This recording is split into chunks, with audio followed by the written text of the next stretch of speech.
Hi everyone, my name's Tobias. I'm the Director of U-Visa Immigration Specialist. I'm a Licensed Immigration Advisor. And Hi, I'm Adriana and I am studying to be an immigration advisor and working with U-Visa right now. yes, we're lucky to have her. She's from Mexico. Now, we're here to talk to you today about some changes that are coming for employers to do with accreditation. These changes will affect all migrant work visa holders and all employers who currently have migrant workers on staff or are looking to hire them. The changes will be coming in and will have effect from the 31st of October this year. There's a 3-gate system that's coming in where employers will have to meet one of the 3 kinds of employer accreditation. So if you're a company that has less than 6 migrant workers on staff or is hiring less than 6 migrant workers in any 12-month period, then you need the basic level of accreditation. If you are hiring 6 or more migrant workers, or expect you may during a 12-month period, or you have 6 migrant workers or more on staff and want to retain them over the next 12 months, then you'll need a premium or what's called high volume accreditation. And other than that, there's the labour hire company accreditation, where you're involved in triangular employment agreements and you'll have a separate kind of accreditation. Mm-hmm. So this also means that the new worker visa changes name. So this one is basically going to be the Accredited Employer Worker Visa from now on. Yeah. Now there's some advantages to this new accreditation system and some disadvantages. So the advantages are that 6 different kinds of visa will be removed. At the moment, employers, if you're an employer who works with migrants or if you're a migrant worker, you'll know that employers have to advertise the role and then show local people can't be found, and then they can offer the job to a migrant worker. That's going to change. So what's going to happen instead is that the employer goes through a labour market test. They show that they can't get people, and then that test stays valid for all of the migrant workers in their company for a period. And how long that stays valid for is yet to be confirmed. It seems likely it would be a year, but we'll have to wait and see. So once the employer's shown that they're a good employer, they meet all the requirements of compliance from Immigration New Zealand and in employment law, and they've shown that they can't get people for those jobs in their local area, then they can support migrant workers' visa applications, and then the actual work visa applications become much simpler, which is a good thing. That's right. Yeah. The downside is that all employers must be accredited. As I said, these will open up from the end of September and will come into force from the 31st of October. Any current migrant workers will have to have their work visa changed over through a variation of conditions to being with an employer who is accredited. Now, Immigration New Zealand, I think possibly a little bit hopefully or optimistically, has said that it thinks it will take 1 month for those employer accreditation applications to process, or the usual timeframe for high volume or triangular relationship accreditations, which is something between 2 to 3 months usually. Because there's going to be something like 14,000 employers in New Zealand who are going to need accreditation all at once, I'd be surprised if they do manage to keep it to a 4-week period, but Immigration New Zealand has said they're going to be using a high level of automation for the processing of those, so let's hope. Certainly preparing the application if you're an employer and getting it in early is really important. Work visas will go, but work to residence pathways will remain. So currently, if you're an accredited employer and you have people on staff who are earning under current policy just around $80,000 a year, you can have a 2-year pathway for them to meet requirements for residence, and then they can apply for residence. That will remain, but the salary threshold will go up to 2 times the median income. Currently it's 1.5 times the median income. So that will be around about $106,000 a year, or roughly $52 an hour. If you have staff who are looking to apply under work to residence, and they're on something like $35 an hour, you might want to look at pushing them up to the current salary threshold of $38.25 an hour now. You've got until the 31st of October to be able to get those work to residence applications in, so that you can get them under the current salary threshold for those staff and keep them on staff for 2 to 4 years, and so they get that pathway to residence. Mm-hmm. Just a point as well, other work to residence streams, such as the very rarely used sports and talent and arts and culture work to residence pathway, and the religious worker work visa pathways will remain unchanged. That's right.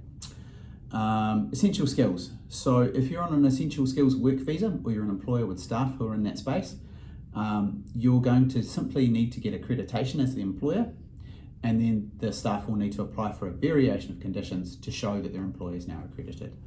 While that's processing, your staff will get an interim visa. And the interim visa, if their current visa is expiring or no longer valid, will allow them to keep working as long as they're just staying same employer, same job. Okay. Now, exact details of that, again, still to be confirmed, but that's the understanding we've been given from today's webinar and seminar with Immigration New Zealand. Fees for the whole process, still to be determined, we're not sure. That covers most of it, but Adriana, you had a few questions because... Well, yeah, they mentioned something about some cities that are going to have stricter limits. So what can you tell us about that? Yeah, so with the labour market test, this is one of the advantages of the change. Mm-hmm. So if you're in a city, so if Auckland, Wellington, Christchurch, Hamilton and Dunedin are defined as cities, Tauranga is not, even though it's probably bigger than Dunedin. But those are the 5 cities. If you're in a city, then the labour market test for showing that you can't get local staff will be stricter. If you are outside of a city and you're paying your staff the median income, which currently is $25.50 an hour, then there's no labour market test required. So that means if you're running a restaurant in, say, Nelson, and you have chefs on staff, you can simply pay them $25.50 an hour. You don't no longer have to show that you can't get chefs, and everyone knows there's a massive shortage of chefs in the top of the South Island. Well, perhaps not everyone knows, but anyone who's got a restaurant there knows. And so that's a good thing. If you're paying staff, like your barista, $21 an hour, you're still going to have to show that you can't find local people for that. However, you will be able to get a 3-year work visa for them because they're not in the cities. Staff paid below the median income in the cities will only get 1-year work visas. So a rest home in the Waikato hiring someone as an aged care worker, even though there's this massive shortage of aged care workers, will only be able to get 1-year work visas for those staff. Yeah, if they are paying those staff $25.50 an hour because they've moved up to diversional therapist or supervisor level, they can get a 3-year work visa in the Waikato. Okay, sorry, in Hamilton, not the Waikato, in Hamilton City. Exactly where those city limits lie is defined by the boundary officers for work and income. So for Auckland, the city limits are from Warkworth through to Pukekohe. And that's quite a significant change for the duration of visas and requirements of employers to do advertising. So that should actually be advantageous, I think, for the most part. Mm-hmm. And there were some changes also with the work that was in the shortage list. So there was some to do with that too. Yeah, look, the shortage lists are really, really confusing. And I don't think particularly helpful. From here, mostly it's going to be Immigration New Zealand using it as an internal tool to decide whether there's shortages. If you're a diesel mechanic and your job is on the long-term skill shortage list, at present there's a special pathway for you to work to residence. That's going to go. But Immigration New Zealand, if they get an employer in Auckland who's trying to hire a diesel mechanic, diesel service technician, they'll look at that long-term skill shortage list and go, there's clearly a shortage of diesel technicians in Auckland. Look, the employer doesn't have to advertise that, we'll just accept that there aren't people available. So they're still going to use those shortage lists, and there's a long-term, a regional, and a special skills shortage list, construction skills shortage list. They're going to use those lists, and they're specific to regions and specific to occupations to help inform them whether employers have to go through the process of advertising for every job or not. But they're very limited use outside of that now. They used to be used for pathways to residence, but that's no longer going to be the case. I think this whole process, there are some real advantages in terms of stamping out exploitation by poor employers who are not good practicing compliant employers, who are not paying staff correctly, who are taking advantage of migrant workers. may find that accreditation becomes much more difficult, because if you're a company that's been grey-listed or blacklisted, if you're a company that's been found to not be compliant with employment law and you've had a dispute resolved in the Employment Relations Court, then Immigration New Zealand is going to be looking pretty hard at your accreditation application. If you're a good employer, if you're an employer who has had no compliance issues in the past, you're going to get accreditation, and then you're only going to have to advertise your role once for the whole year. It should simplify the process and make it easier for you, and give more certainty for your staff as well. And of course, for all those working in the regions, they're going to get 3-year work visas, not 1-year work visas if they're getting paid below the median income, which is a good thing. What else haven't we covered? Skilled migrant.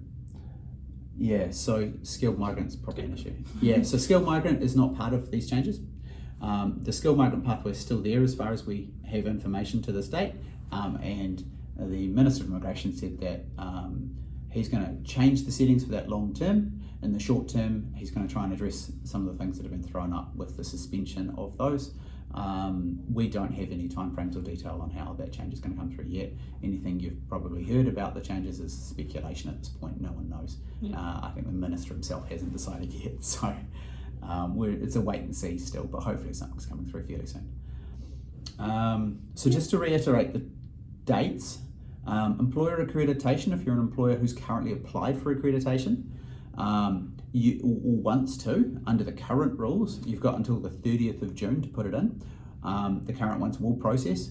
However, they will no longer be valid after the 31st of October.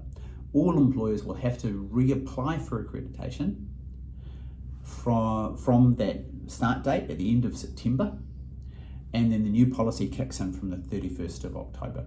So the Immigration New Zealand is making a real bottleneck. And that's going to get very interesting how they manage that. We'll have to see whether they manage to deliver as they promised to. The rollout of the program is from late September. New policy comes into effect from the 1st of November. And for all those who want to apply under current policy for essential skills work visas or for work to residence visas, you have until the 31st of October to do so. I would suggest applying in July or August is the right approach. If you have any questions about this, feel free to contact us in the comments, send us an email, give us a call. We're very happy to help people understand what's going on. And that's us. I think that's it. Yeah, no other questions? No. Okay, great. Thanks, guys.